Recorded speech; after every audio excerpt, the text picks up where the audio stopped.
บัดជំរាបសួរបងប្អូនទាំងអស់គ្នាអញ្ចឹងថ្ងៃនេះយើងតមេរៀនយើងទៀតទាក់ទងនឹងការរចនា banner បាទអញ្ចឹងដូចដែលបងប្អូនបានឃើញនេះគឺជា banner ទាក់ទងនឹងឡានបាទចំណែកឯផ្ទាំងមួយទៀតទាក់ទងនឹងការ mock up បាទអញ្ចឹងនៅពេលដែលយើងបាន design រួចហើយយើងត្រូវ mock up ទៅលើផ្ទាំង billboard បាទផ្ទាំងបែបនេះនៅតាមដងផ្លូវអញ្ចឹងបាទយើង download file វាយកមក mock up បែបហ្នឹងមកដើម្បីពិនិត្យមើលថាវាស្អាតឬក៏នៅអញ្ចឹងបាទនៅពេលដែលយើង print ចេញបាទអញ្ចឹងមុននឹងយើងចូលទៅ design អ្វីមួយដូចដែលខ្ញុំបានបញ្ជាក់ហើយបញ្ជាក់ទៀតយើងត្រូវស្វែងរក concept ជាមុនសិនបាទអញ្ចឹងទាក់ទងនឹងការស្វែងរកឬក៏មើល concept គេជាមុនយើងអាច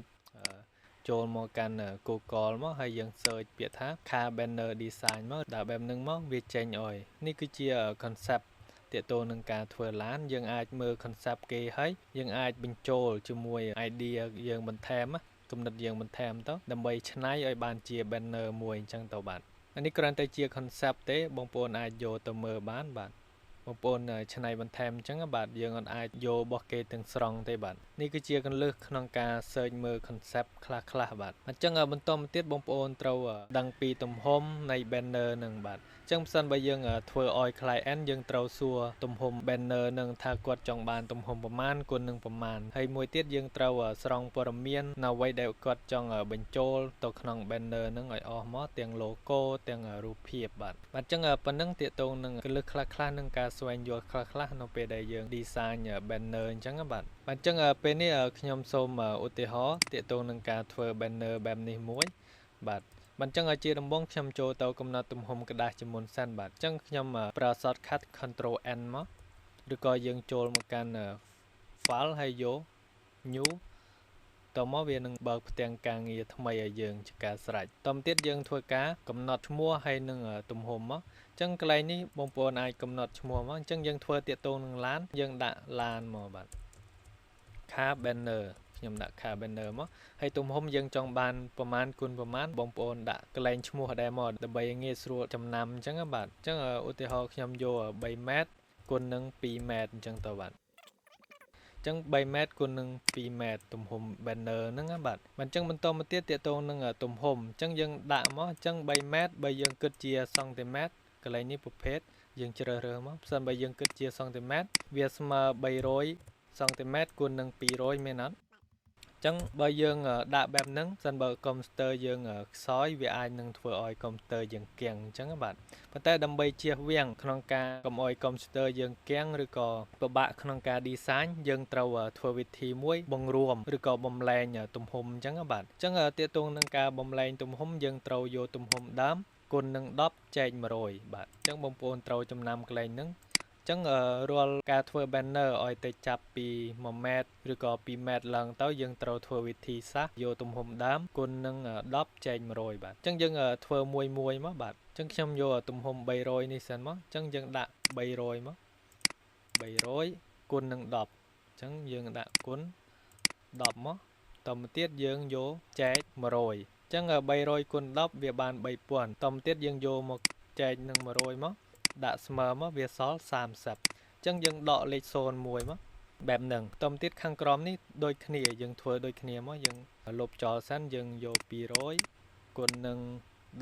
10ចែក100អញ្ចឹងវាសល់20អញ្ចឹងយើងលុបលេខ0មួយមកបាទអញ្ចឹងយើងបំលែងទំហំវាបែបហ្នឹងដើម្បីវាទួចជាងមុនពេលយើង design ទៅវាអត់គាំងកុំព្យូទ័រយើងអញ្ចឹងបាទអញ្ចឹងបងប្អូនធ្វើដូចអ្វីដែលខ្ញុំបានបង្ហាញអញ្ចឹងមកបាទតមកទៀតកន្លែង resolution នេះបងប្អូនអាចដាក់300មកហើយ color mode សិនបើយើងធ្វើសម្រាប់ print ផ្ទាំងធំៗយើងយក CMYK មកបាទបែបហ្នឹងតមកទៀតបងប្អូនចុច create មកបាទមុននឹងយើងចូល design នៅពេលដែលយើងបង្កើតផ្ទាំងកិច្ចការនេះហើយយើងត្រូវ save វាបាទ save វាទុកសិនមកជៀសវាងមានបញ្ហាអញ្ចឹងបាទអញ្ចឹងខ្ញុំដាក់លើ desktop ហើយខ្ញុំ save មកបាទបែបហ្នឹងតទៅទៀតបងប្អូនអាចមកមើលគំរូគេអញ្ចឹងជាដំបូងយើងអាចធ្វើ background សិនមកនេះមានស្មៅមានមេឃមានភ្នំអីអញ្ចឹងទៅយើងរៀបចំធ្វើម៉េចឲ្យវាស៊ីគ្នាអញ្ចឹងបាទតមកចាំយើងធ្វើការដាក់ឡានអញ្ចឹងទៅបាទអញ្ចឹងនេះគ្រាន់តែជាការ design លក្ខណៈ simple សិនទេបាទដើម្បីបងប្អូនងាយស្រួលយល់មិនអញ្ចឹងជាដំបូងខ្ញុំចូលមកកាន់ក្តារផ្ទាំងកិច្ចការយើងសិនមកហើយខ្ញុំធ្វើការទៅបើករូបភាពបាទអញ្ចឹងខ្ញុំយកនេះមក បើកវាចូលមកកាន់ផ្ទាំងកិច្ចការយើងមកបាទអញ្ចឹងខ្ញុំដាក់បែបនេះសិនខ្ញុំអត់ទាន់ខ្វល់ថាវាមិនទេខ្ញុំដាក់ប៉ុណ្្នឹងសិនហើយខ្ញុំបើកទៀតមកនេះខ្ញុំដាក់បែបនេះសិនមកអានេះបងប្អូនឃើញហើយនេះវាជាប់អានេះក៏បងប្អូន double click លើវាហើយបងប្អូនមកស្ដាំលើ object selection tool យើងហ្នឹងតទៅទៀតបងប្អូនយក quick selection tool មកហើយចុចកន្លែង select object នេះមកវានឹង select object យើងអញ្ចឹងបើសិនបើវាអត់ឲ្យបងប្អូនអាចមកស្ដាំយក quick selection tool នេះមកយកវាមកចាប់បែបនេះតើណាត់នេះមកធ្វើបែបហ្នឹងមកមានន័យថាយើងយកដីហើយនឹងនំតិចតួចទេផ្សេងទៀតយើងអត់យកទេអញ្ចឹងយើងអាចធ្វើបែបហ្នឹងមកហើយយើង control J មកហើយយើងលុបអានេះចេញហើយយើងមកស្ដាំ convert វា to smart object បាទតទៅទៀតបងប្អូនអូសវាមកដាក់ផ្ទាំងកិច្ចការយើងមកអូសចូលមកហើយលុបអាដែលយើងបើកនេះចោលនេះឃើញអត់លុបអានឹងចោលមកហើយបងប្អូនព្រមវាបន្តិចមកចុច shift ផងដើម្បីកុំឲ្យវាខូចទ្រង់ទ្រាយបាទអញ្ចឹងបងប្អូនអាចដាក់បែបហ្នឹងមកអ្នកស្រេបែបហ្នឹងមកត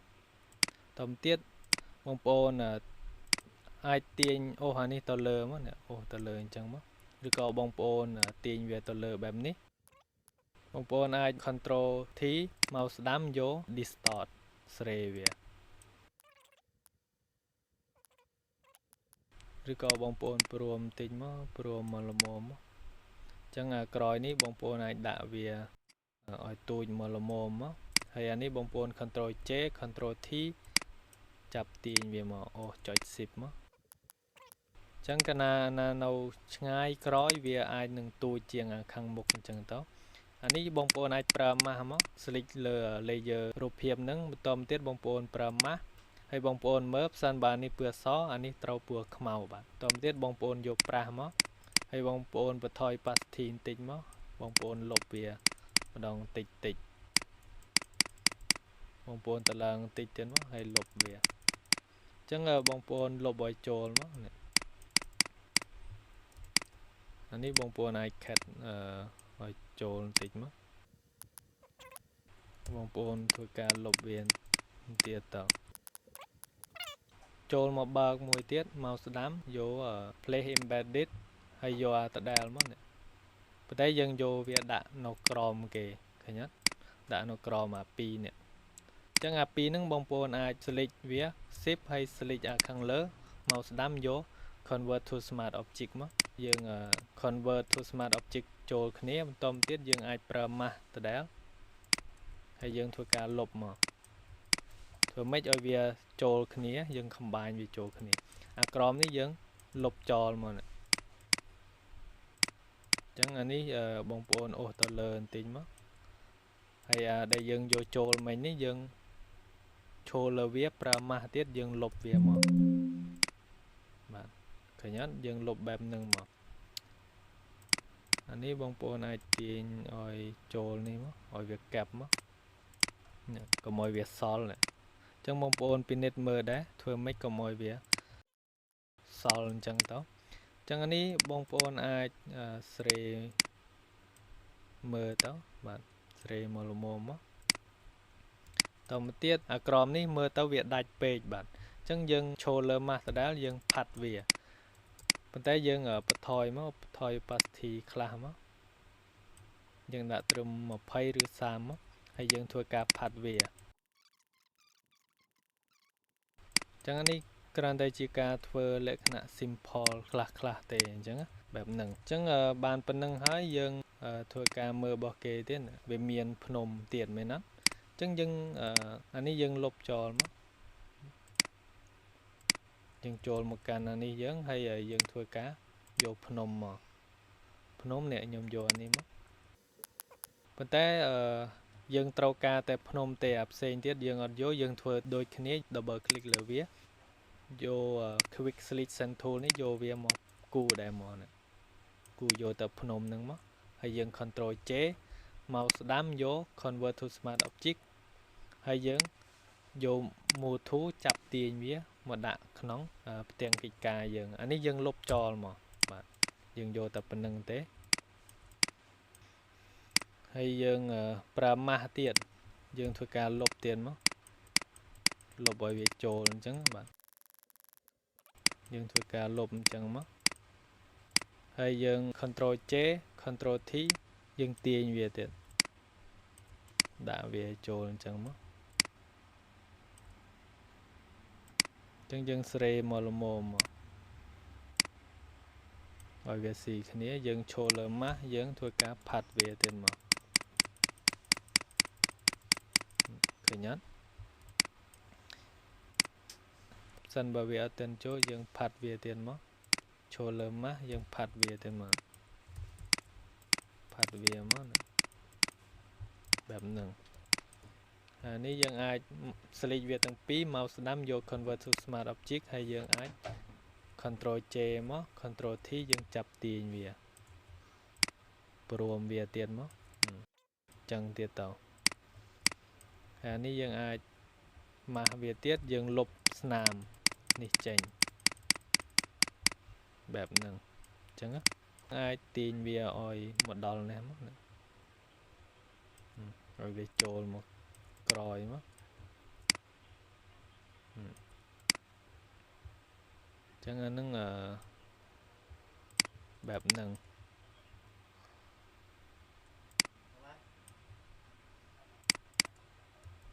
បែបហ្នឹងមកប៉ុណ្ណឹងហើយយើងធ្វើការដាក់ឡានអានេះយើងអាចខ្វែងយកណូមកយើងយកឡានមកអញ្ចឹងតាក់ទងនឹងឡានយើងបើក file ហើយ open មក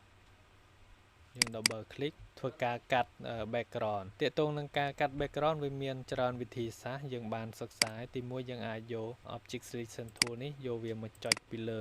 object ហ្នឹងមកតមកបងប្អូនរងចាំតិចវានឹង select object ហ្នឹងហើយនេះឃើញអត់តមកបងប្អូនអាច control J មកហើយ background មកវានឹងដាច់វាបានអញ្ចឹងទៅអញ្ចឹងបងប្អូនអាចប្រើវិធីសាស្ត្រហ្នឹងក៏បានឬក៏មួយទៀតបងប្អូនដោះសសិនហើយចូលមកកាន់ Windows យក property នេះ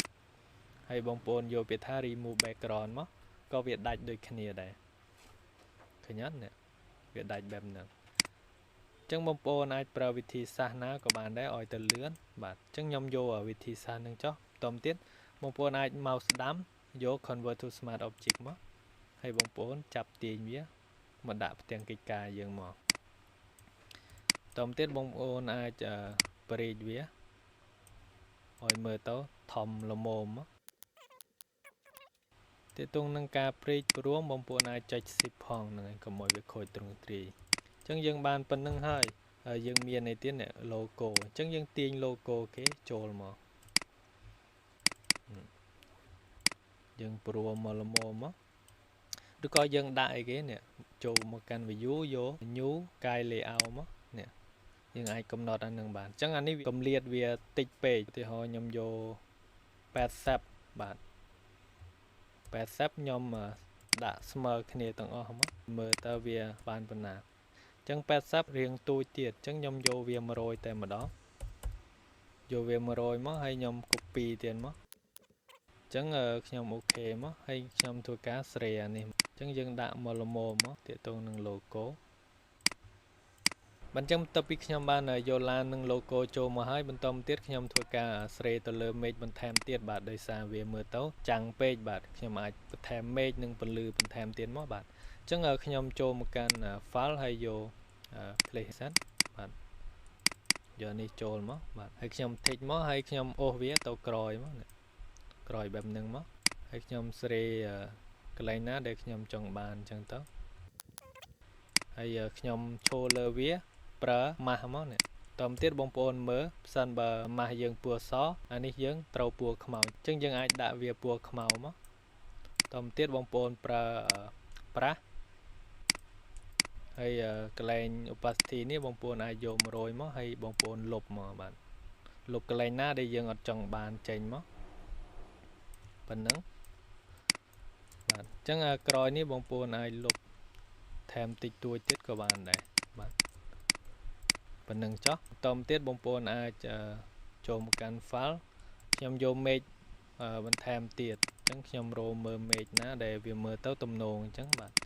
អញ្ចឹងអានេះចុះខ្ញុំធ្វើការស្រេវាទាញវាមកល្មមអញ្ចឹងទៅប៉ុណ្ណឹង ហើយខ្ញុំធ្វើការប្រើម៉ាស់ទៀតខ្ញុំចុចម៉ាស់តមទៀតបងប្អូនចូលលើម៉ាស់បងប្អូនមើលអញ្ចឹងផ្សិនបើម៉ាស់យើងពណ៌សហើយអានេះយើងដាក់ពណ៌ខ្មៅហើយយើងធ្វើការថែមថយ opacity មកហើយយើងលុបវាបាទអញ្ចឹងកន្លែងណាដែលយើងអត់ត្រូវការយើងលុបវាមកបែបហ្នឹងអញ្ចឹងអានេះយើងលុបចេញដែរមកនេះ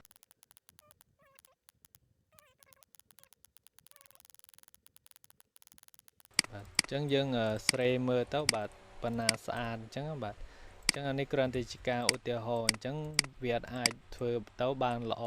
100%ទេបាទសំខាន់បងប្អូនចាប់យកគន្លឹះនិងវិធីសាស្ត្រនៃការធ្វើបាទយល់ពីវិធីសាស្ត្រក្នុងការធ្វើហើយអាផ្សេងទៀតអត់ជាបញ្ហាទេអញ្ចឹងអានេះបងប្អូនអាចធ្វើម៉េចកុំឲ្យវាសល់បងប្អូនអាចទាញវាមកឃើញអត់កុំឲ្យវាមើលទៅឃើញស្នាមអញ្ចឹងបាទអញ្ចឹងខ្ញុំចង់បានបែបហ្នឹងអញ្ចឹងបងប្អូនមើលទៅតមទៀតបងប្អូនអាចស្រេលើពណ៌ឡានបងប្អូនចូលលើ layer ឡានមកតមទៀតបងប្អូនចូលមកកាន់ adjustment យក shoot ឬក៏ saturation មកហើយបងប្អូនម៉ាស់វាចុចកន្លែងសញ្ញាព្រួយនេះហើយបងប្អូនធ្វើការទាញ saturation នេះមកបូកមកដើម្បីឲ្យវាកាន់តែដិតជាងមុនដូចពណ៌ខៀវអញ្ចឹងវារាងស្លេកកាលណាយើងទាញ saturation ធ្វើឲ្យពណ៌ហ្នឹងដិតជាងមុនអញ្ចឹងបាទយើងទាញមកល្មមមកបាទកុំទាញខ្លាំងពេកអញ្ចឹងបាទអញ្ចឹងទាញមកល្មមមកបែបហ្នឹងតមទៀតខ្ញុំចូលលើឡានដដែលហើយខ្ញុំចូលមកកាន់ adjustment ចូលមកកាន់ brightness មកតមទៀតបងប្អូនមកទាញកន្លែង brightness នេះឲ្យរៀងភ្លឺបែបហ្នឹងមកអញ្ចឹងខ្ញុំយកប៉ុណ្្នឹងហើយខ្ញុំចូលមកកាន់ layer ហើយខ្ញុំត្រឡប់វាអញ្ចឹងដើម្បីត្រឡប់ម៉ាស់នេះបានយើងចុច Ctrl I យើង inverse លាក់វាបាទតមទៀតយើងប្រើប្រាស់បាទអញ្ចឹងបងប្អូនមកស្ដាំលើប្រាស់ហើយបងប្អូនមើលផ្សិនបើម៉ាស់យើងពណ៌ខ្មៅអានេះត្រូវពណ៌សបាទតមទៀតបងប្អូនធ្វើការផាត់វាមកប៉ុន្តែអាស្រ័យទៅលើការស្រី opacity ផ្សិនបើបងប្អូនដាក់ខ្លាំងពេលបងប្អូនផាត់ទៅក៏វាភ្លឺខ្លាំងអញ្ចឹងទៅអញ្ចឹងណាអញ្ចឹងខ្ញុំយកប៉ុណ្្នឹងចុះខ្ញុំធ្វើការផាត់មកអញ្ចឹងកណាពន្លឺជះពីខាងនេះមកនេះគឺគែមគៀននៃ object យើងតែងតែមានពន្លឺអញ្ចឹងទៅអញ្ចឹងបងប្អូនអាចមើលភាពជាក់ស្ដែងអញ្ចឹងអាចប៉ាន់ស្មានអញ្ចឹងទៅបាទអញ្ចឹងយើងអាចបេតបើកមើលតើវាខុសប្លែកមិនឃើញអត់វាខុសប្លែកជាងមុនអញ្ចឹងបងប្អូនដាក់មកល្មមមកកុំឲ្យវារាងខ្មៅពេកអញ្ចឹងទៅបានចឹងបន្តមកទៀតតាកតងនឹង background ខាងក្រោមនេះបងប្អូនអាចបង្កើតជាក្រុមមកបងប្អូន select វាទាំង3 Ctrl G បាទ Ctrl G មកវាបង្កើតជាក្រុមហើយបាទបន្តមកទៀតបងប្អូន rename មកដាក់អីគេ land អញ្ចឹងទៅដីអញ្ចឹងទៅតមកទៀតបងប្អូនចូលលើវាហើយបងប្អូន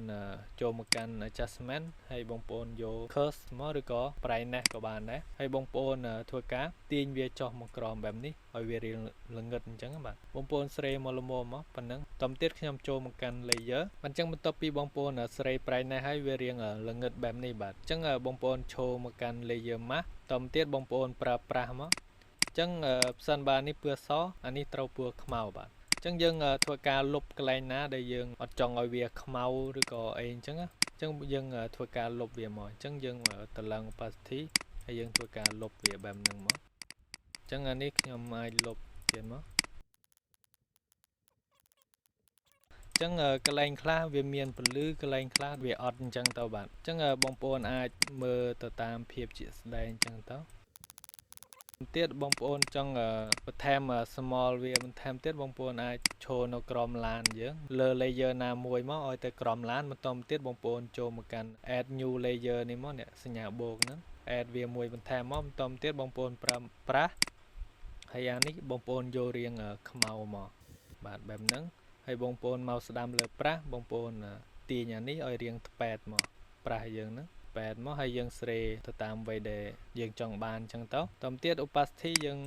ដាក់60ឬក៏70មកបាទហើយយើងធ្វើការចុចវាមកបាទចុចនៅក្រោមកង់ហ្នឹងតែយើងចង់បាន small ប៉ុណ្ណាអញ្ចឹងទៅអញ្ចឹងយើងចុច2ដងវាបូកថែមអញ្ចឹងយើងអាចចុចមកល្មមមកបែបហ្នឹងហើយតាកតងនឹងការកាត់វាអត់ទាន់ស្អាតអញ្ចឹងបងប្អូនអាចចូលលើឡានមកហើយប្រើម៉ាស់មកហើយយើងកាត់វាបន្តិចអញ្ចឹងយើងប្រើប្រាស់ដដែល màu đam vô pra hay màu đam bên đây vô hạt nè ní vô tiền một khăn đam á tôm tiết bông bồn đã ní ở riêng mùi bình mất hay thua cả lục chẳng cái này là để việc xóa dừng lục mà rồi có mùi tiết bông bồn ai cho lơ lan nữa bạn bông bồn cho một cái adjustment hay cho một cái này mất tiền vì ở riêng màu mất bạn bèm nâng mất hay bông bồn thua cả tập lọc việc control ai hay bông bồn pra ta đéo bạn thua cả phạt việc chẳng cái này là để dừng ở trong ở việc xóa chẳng tiện tôn nâng lán mấy má bông bồn cắt ở xa mà bạn tầm bì của mọi kỳ mơ đăng chẳng bạn chẳng bàn phần nâng hơi bên tâm tiết nhầm thôi ca đã so mà bạn chẳng nhầm vô so thì ní vô mà sơ xê mất hay nhầm thôi cá copy bìa ní mất tầm đã Ford Ranger chẳng anh ấy còn tới chỉ cao ô tô ho thế nè anh mình chia poramen bật cọtประมาณ tê anh ấy còn tới chỉ cao ô tô ho thế còn tới chia merian chẳng các bạn chẳng sân bà bông bồn thuê kế bông bồn ai taro poramen ở bà lúa chẳng tàu bạn nhưng ai copy bia ní mất phone nhầm bạn sẽ tục srap chẳng nhầm copy mất pha trồ là ní tại mình nhầm đã anh ấy mất chẳng dân ai sre mất control cho pi nè dân ai đã nó nằm bay sre chạy hay dân ai đã ní còn mọi cầm liệt về tập nướng hay dân copy mất ship chập tiền mất hay dân thua cá copy anh ấy tiền mất pha mất bạn tổng tiết lịch về tầng ó dân vô as đáng hay dân thua cá pro tôm hùm về mất chẳng anh nó xây lơ ca riệp chom dân đề chẳng sân bởi dân riệp chom bàn ló viết sát tam nâng đề chẳng dân mơ bỏ cái miền ca lên tiện tôn cho mùi cái kề điển kiên song khang ní cứ về riêng bùa khiếu cái màu và té đào ní về riêng bùa khiếu so chẳng tàu rồi có khiếu ở thla chẳng các bạn chẳng anh ăn miền ở vây của bạn thế bông bồn trồn mó hay bông bồn trô một căn layer thích bạn tôm tiết bông bồn trô một căn fx hay bông bồn vô biệt thác gradient overlay bạn cho cho nâng mó tôm tiết khơi về bạp nâng ất bông bồn ai sre nè ăn cò nè chẳng dân ai sre pana đây dân trong màn ô tô nhom đã cao sắp chắc bạp nâng hay nhom cho cái lane gradient ní hay vô bay pua mó đau về thèm mó nè nhom đã cái đào mùi tiết hay ní nhom vô pua đôi khi nhé cho lừa vía nhom tin về riêng cầm màu mó hay bông bồn ai copy code nè copy code ní mó control C tóm tiết bông bồn show lừa pua ní bông bồn cho một căn layer hay pha code nâng mà phải nhớ ở vì pua đôi khi em tóm tiết anh ấy dân vô vừa khiêu đây dân pha đây mà tay dân tin về riêng khử chiêng môn chẳng tờ bạn bẹp nâng bạn nâng hay bông bồn ok mà hay bông bồn thôi ca sre anh ấy tiền ở vì đặt căn tới khlang rồi có đặt tịnh chẳng bờ khlang bờ tịnh chẳng tờ tóm tiết về miền trọp xa đồ chẳng bông bồn đã trọp xa đồ mà nè cho thích trọp xa đồ mà tóm tiết ở bông bồn vô bừa sò mà khởi nhá bừa sò bèm nâng mà opacity ní bông bồn tiền về rồi mà ở về chấm bát hay anh ấy distance rồi dễ trong ngày ở về trong ngày pana chẳng hay bông bồn này bột trọp xa đồ ní thêm tiết cho cái này nâng mà hay sre crom chẳng crom ní dân ai tiền về tịch mà hay dân ai vô riêng chẳng tao nhưng ai sre mờ chẳng tao phần nắng hay nhom ok mà tóm tiết bông bồn trong copy style nè mà đã ní khang crom ní tiết bông bồn màu đam lơ thích style nâng mà tóm tiết bông bồn vô biệt thác copy layer style bạn hay bông bồn show lơ layer thích khang crom ní hay màu đam lơ layer nâng vô biệt thác pha layer styleแบบนึงมั้งวิโจเลยแต่แต่วิทอมโดยขณีจังยังไอดับเบิลคลิกเลยวิมวยมั้งให้ยังเสียเนี่ยโจมกันตรอบซาโดยังเสียนี่แต่อ้อยมอลโมมบานเลย ចឹងបាទប៉ុណ្ណឹងហើយខាងក្រោមនេះដូចគ្នាយើងស្រីមកល្មមមកប៉ុណ្ណឹងអូខេមកប៉ុណ្ណឹងបានហើយហើយនេះស្លេកវាទាំងពីរបងប្អូនអាចទាញវាមកល្មមមកស្រីមកល្មមមកប៉ុណ្ណាដែលស្អាតមើលទៅស្អាតអញ្ចឹងបាទប៉ុណ្ណឹង